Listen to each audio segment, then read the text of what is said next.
ব্যাপক জনরোষের মুখে গত আগস্টে দেশ ছেড়ে ভারতে পালিয়ে যান সাবেক প্রধানমন্ত্রী শেখ হাসিনা। নাটকীয় ওই পট পরিবর্তনের পর একে একে বেরিয়ে আসছে তার স্বৈরাচারী শাসনামলের ভয়ঙ্কর সব নির্যাতন, গুম ও বিচার বহির্ভূত হত্যাকাণ্ড সহ মানবাধিকার লঙ্ঘনের নানা চিত্র। দেশের গণ্ডি পেরিয়ে সেসব লোমহর্ষক নির্যাতনের বর্ণনা বিদেশের সংবাদ মাধ্যমেও ঠাঁই পাচ্ছে। এবার এমনই এক চাঞ্চল্যকর প্রতিবেদন প্রকাশ করে সাড়া ফেলে দিয়েছে তুরস্ক ভিত্তিক সংবাদ মাধ্যম টিআরটি ওয়ার্ল্ড, যেখানে হাসিনার শাসনামলে কারা অভ্যন্তরে শিশু নির্যাতনের সকরুণ বর্ণনা উঠে এসেছে। তুর্কি ওই সংবাদ মাধ্যমের একটি তদন্তে দেখা গেছে, ক্ষমতাচ্যুত সাবেক সরকারের আমলে অন্যান্য মানুষের সঙ্গে শিশুদেরও গোপন কারাগারে আটক রাখতেন শেখ হাসিনার কর্তৃপক্ষ।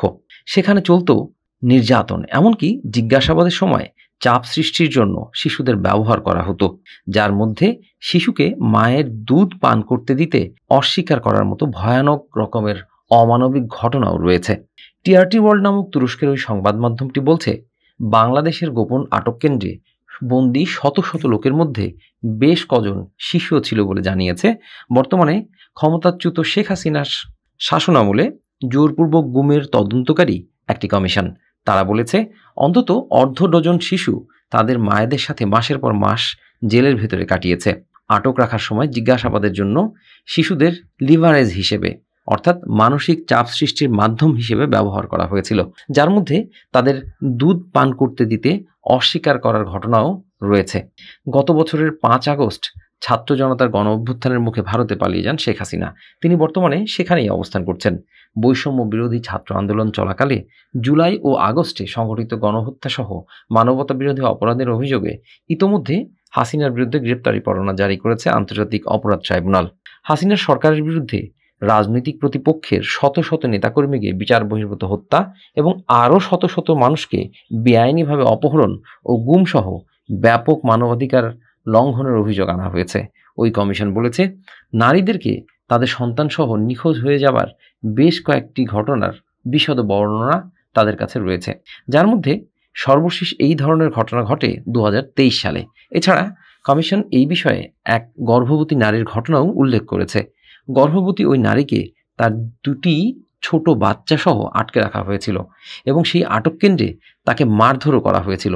সরকারি ওই কমিশনের প্রতিবেদনে বলা হয়েছে, এটি মোটেও কোনো বিচ্ছিন্ন ঘটনা নয়। গুম কমিশন বলেছে, একজন প্রত্যক্ষদর্শী তদন্তকারীদেরকে এমন একটি বন্দি স্থানের কক্ষ দেখিয়েছেন যেখানে তাকে শিশুকালে তার মায়ের সাথে বন্দি করে রাখা হয়েছিল। আর এই আটক কেন্দ্রটি পরিচালনা করত আলোচিত আধা সামরিক বাহিনী র্যাপিড অ্যাকশন ব্যাটালিয়ন তথা র্যাব। কমিশনের প্রতিবেদনে লেখা হয়েছে, তার মা আর কখনোই ফিরে আসেননি। অন্য একটি ঘটনায় এক দম্পতি এবং তাদের শিশুকে আটক করা হয়েছিল এবং জিজ্ঞাসাবাদের সময় বাবাকে চাপ দেওয়ার জন্য মানসিক নির্যাতনের অংশ হিসাবে শিশুটিকে মায়ের দুধ খাওয়ানো থেকে দূরে রাখা হয়েছিল। অবশ্য ক্ষমতায় থাকাকালীন শেখ হাসিনার সরকার জোরপূর্বক গুমের এসব ঘটনা বরাবরই অস্বীকার করত। সাবেক এই সরকার দাবি করেছিল, নিখোঁজদের মধ্যে কয়েকজন ইউরোপে পৌঁছানোর চেষ্টা করার সময় ভূমধ্যসাগরে ডুবে মারা গেছেন।